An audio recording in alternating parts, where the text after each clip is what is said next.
When I bought my acreage up on Teton Crest, there were three things I was after: genuine solitude, reliable geology, and a view that would make a postcard look pathetic. That's it.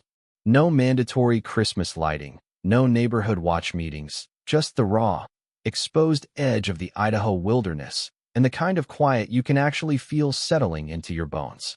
I'm Liam Vance, 40-something, a consulting geologist by trade, and my cabin sits on the one single parcel for miles around that doesn't answer to any almighty HOA. I bought it free and clear, fully exempt. Every other house downhill belongs to the Crestwood Bluffs Association. Neat, identical, little cereal boxes lined up on a shelf, and mine looks like it fell out of the sky. I intended to keep my little island wild. For years, the conflict was passive, just background static. I'd get the occasional letter from Crestwood's board, first suggesting, then encouraging, then almost begging me to join the community, which we all know is code for submit your soul to our petty dictatorship, please. I always declined, sometimes with a joke, sometimes with a formal legal document affirming my exemption status. But the atmosphere turned glacial the moment I refused to sell them a tiny, seemingly insignificant strip of my land, a slim wedge along the ridge. This strip, apparently, was strategic. According to the HOA president, a woman we'll call Brenda Caldwell. And yes, she lived up to the name, trust me.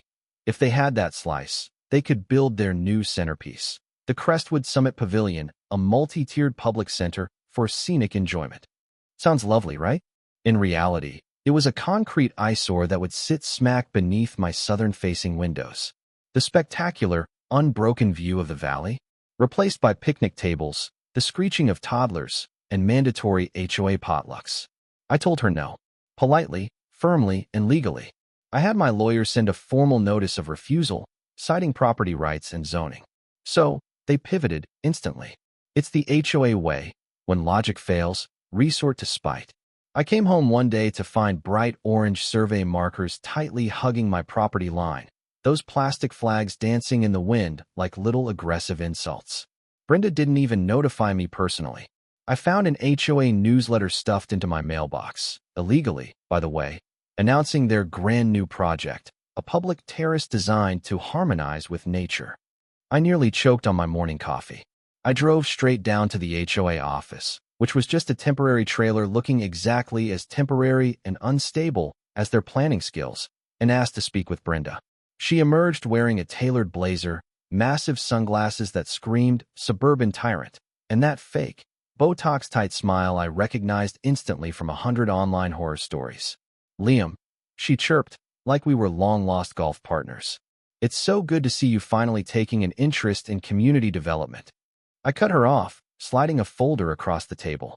Inside was a detailed geologic survey of the ridge, annotated with color-coded graphs and diagrams. I'd done the work myself, just to be thorough, but honestly, any first-year geology student could have told you the same thing. This ridge is critically unstable. The erosion patterns alone should have been terrifying. Brenda, I said, calm and direct, refusing to match her volume. The soil on this slope is fractured, poorly bonded, and absolutely not suitable for heavy construction without proper, deep-set stabilization. You try to pour concrete here without massive retaining infrastructure, and that entire hillside is going to slip. We're talking millions in damage, and you are pinning it right up against my border. She flipped through the data, the seismic contour lines, the shear stress analyses, with the same deep comprehension an accountant has for Sanskrit. Liam, with all due respect, we've had our own assessments done by our professionals. I asked for a copy of that report. She laughed, a dry, dismissive sound. It's internal. Right. I followed up in writing immediately, sending certified letters with everything. The maps, the risk analyses, even historical photographs of minor slides that had happened decades ago. No response. 2 weeks later, the silence was broken by the sound of jackhammers. They were pouring foundation. From my deck, it was a slow-motion catastrophe. Cranes, cement mixers, workmen hauling steel beams right to the edge of a slope I knew couldn't hold them. It was deeply surreal, like watching children build a sandcastle right as the tide was coming in. They installed temporary fencing that perfectly bisected my view. A petty act of spite, I realized.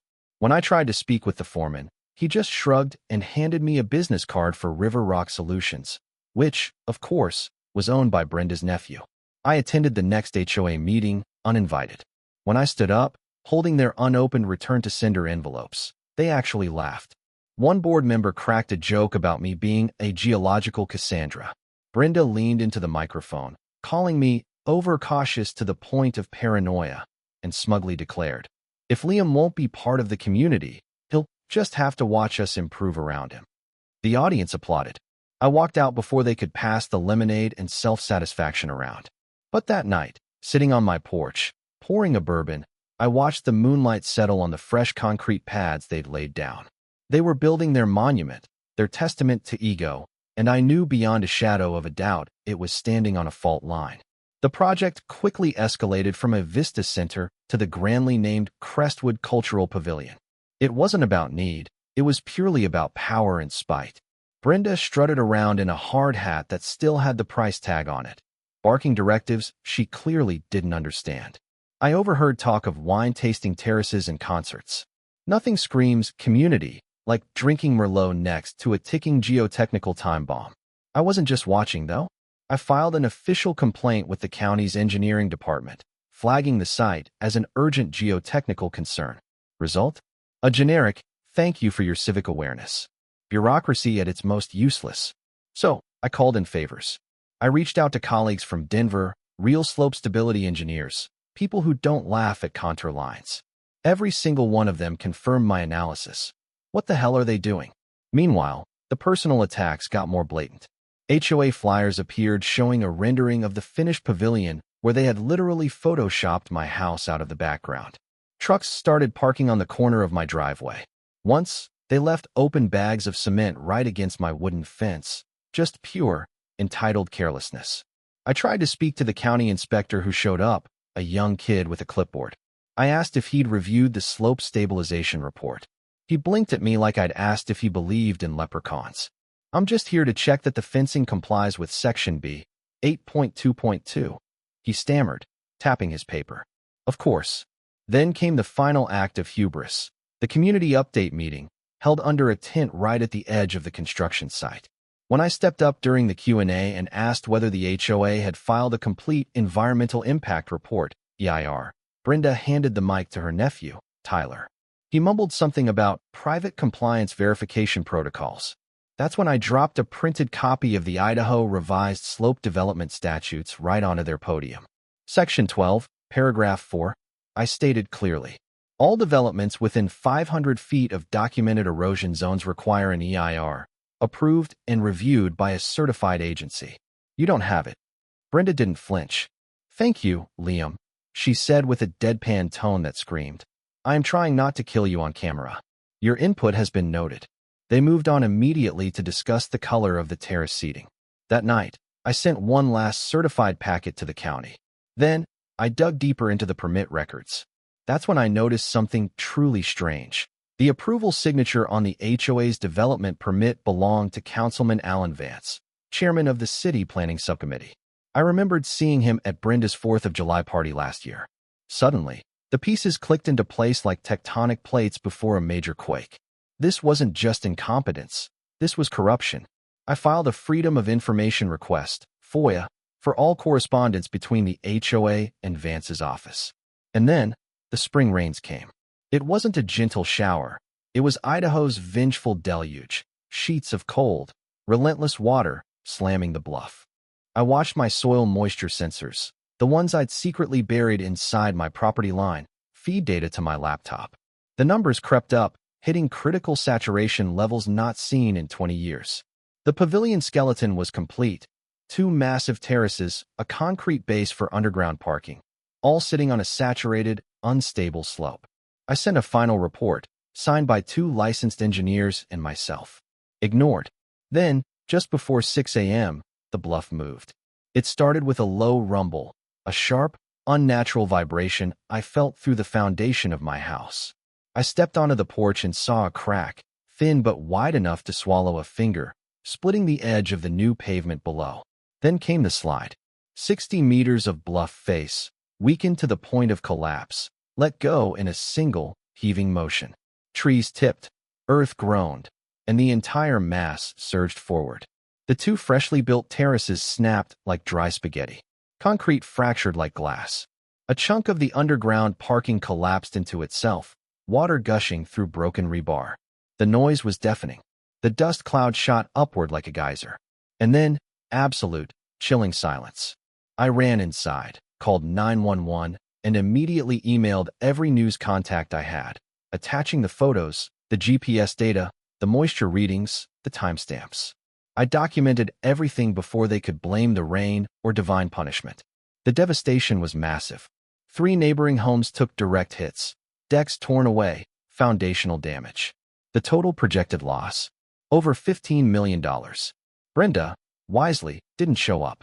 Her nephew, Tyler, was there, trying to tell first responders where they could stand until a fire captain told him to sit down and shut up.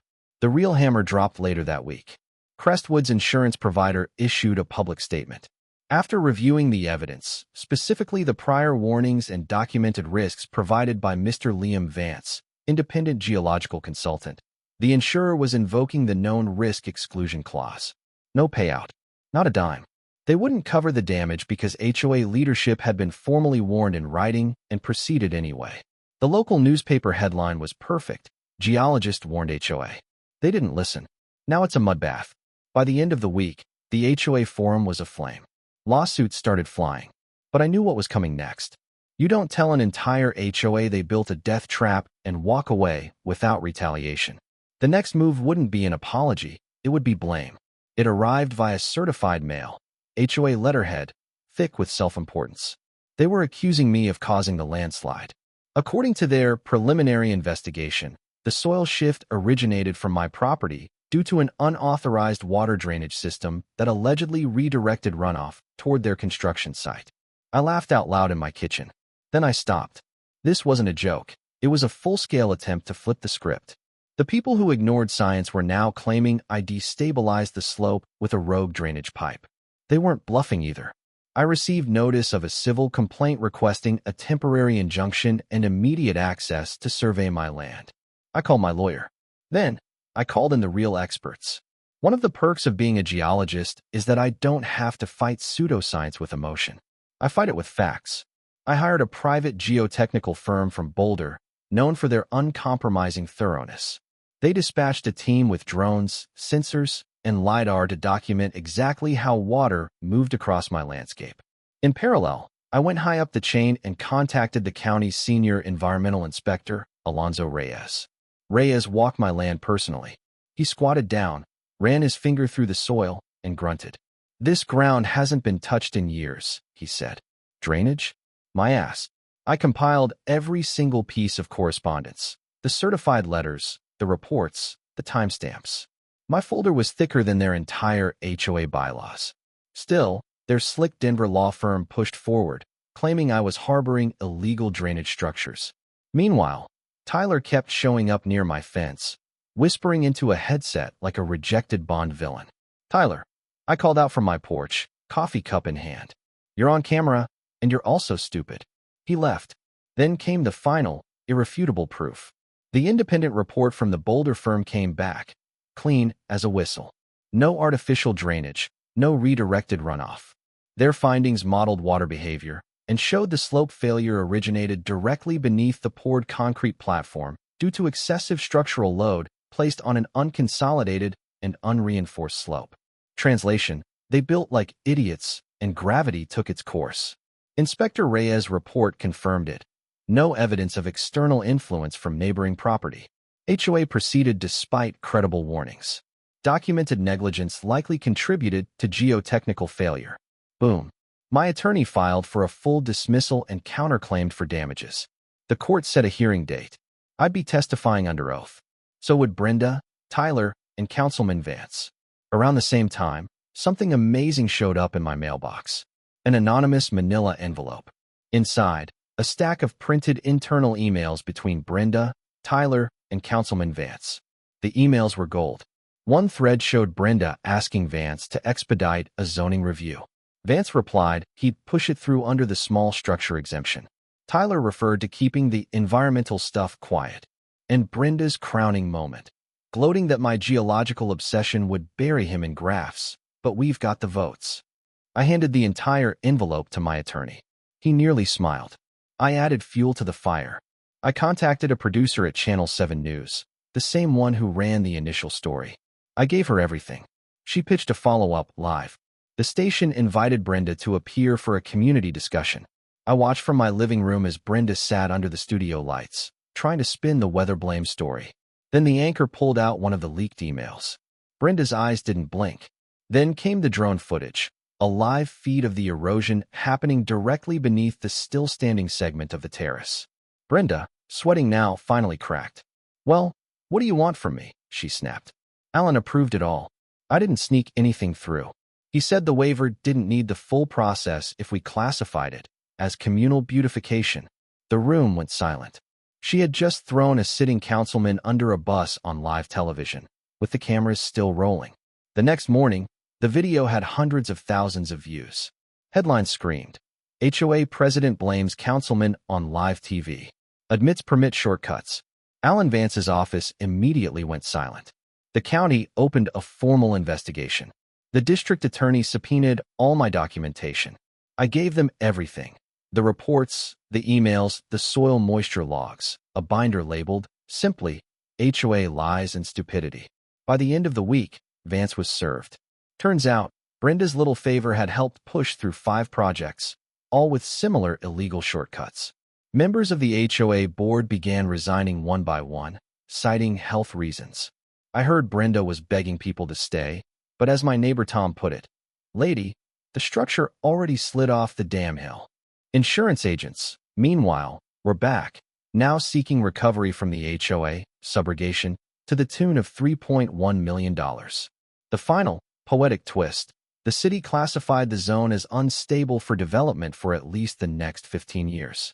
Brenda's dream project was now a federally flagged environmental hazard, designated a protected ecological transition zone.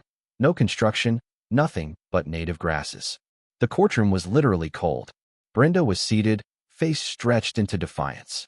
Vance entered last, no longer a councilman, just a man in a suit trying not to drown. The case was simple: fraud, document falsification, reckless endangerment. My part was simple: testify to the facts, the warnings, the data. Their lawyer tried to imply I had a vendetta. I said, "My vendetta is against bad engineering. Everything else is just gravity doing its job." The judge chuckled. The evidence shouted. The verdicts came quickly. Brenda Caldwell was sentenced to 18 months in county jail. She was barred from holding any public office for 10 years.